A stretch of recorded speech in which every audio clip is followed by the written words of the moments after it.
Hello po, no? May guro na nag-chat sa akin, parang pinost niya yung mga listahan, eh.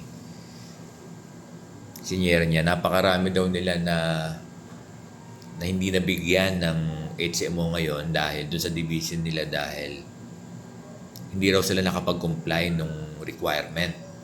'Di ba? Hindi nila na-present yung tinatawag natin na na proof ng liquidation dahil dininay daw yung mga pinresent nilang mga document. Hindi ko lang alam kung ano pinresent nyo.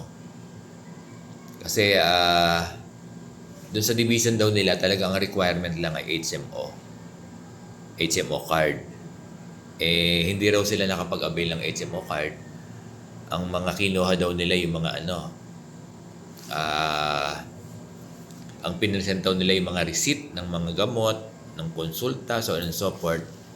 Tapos, ang nirefer daw na provision ng kanilang division ay yung na yung pwede lang yon sa mga area na talagang walang access sa mga HMO. Nablabulat ko na to di ba? Tama yung division office. Kasi kung yung division office nyo accessible sa mga HMO provider, so hindi kayo sakop ng provision na yon.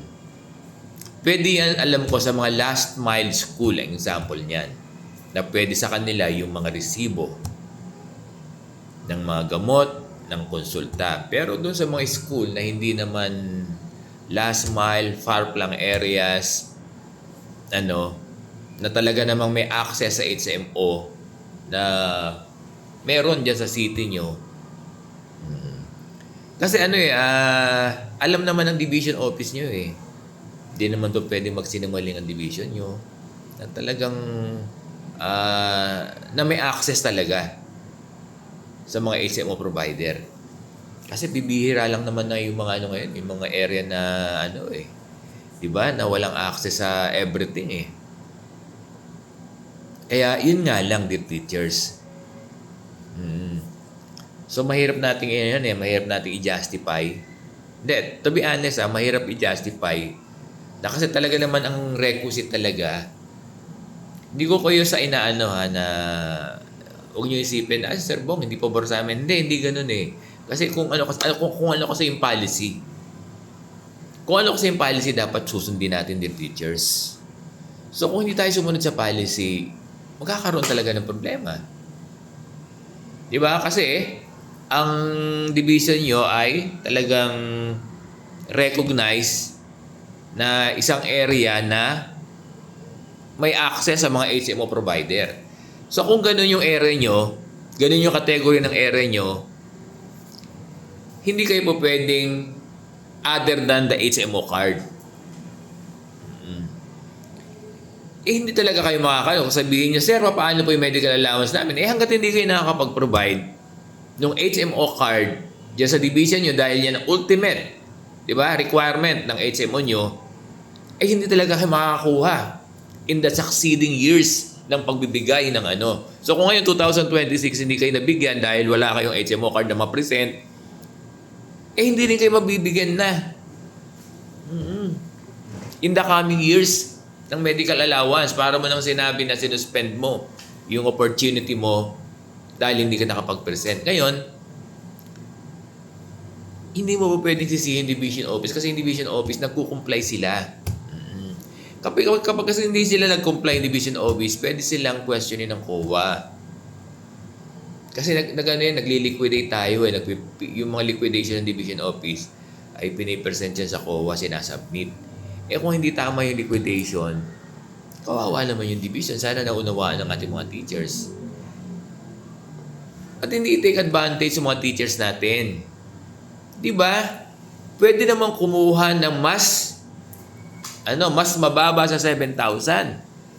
At hindi yan questionable. Pwede natin sa division office nyo i-assert na kalambawa kinuha mo ay 1,000. To my understanding kasi nakalagay naman dun pag kinuha mo less than 7,000, sa'yo na yung sobra. Wala namang sinasabi doon sa provision na dapat ang kukunin mo ay 7,000. Nakalagay dun Na pag ang kinuha mo ay mas mababa sa 7,000 kasi besides, ikaw naman magsasuffer yan. Kung kinuha mo 1,000, edi kung ano lang ang package noon, ikaw din naman ang ano doon, di ba? Choice mo yun. O kung hindi mo kinuha yung 7,000. Anong solusyon? Kumuha kayo ng HMO card. Kasi kapag hindi kayo kumuha ng HMO card at hindi yun na-present for 2025, hindi kayo mabibigyan all throughout na the coming years na. Tama ba yung term ko? Sayang. So, naintindihan ng ating mga guro dyan sa division na yan. Na, actually, pinakita, sinendya sa akin yung listahan. Ako, naglabas siguro yung division office nila. No, napakadami talaga. Kakalungkot. Oh.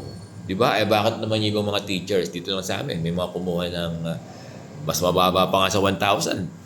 Okay, walang problema. Wala akong narinig dito sa amin na nagreklamo sa Division of Caloocan. Kasi sinusunod ng Division of Caloocan yung provision na basta meron kang HMO provider, regardless of the amount, hindi naman pinipresent sa division namin kung magkano yung amount eh. Ang sinasabi lang, makapag-present ka ng HMO card. At ganyan din ang application sa inyo. Makapag-present lang kayo ng HMO card. So that's it.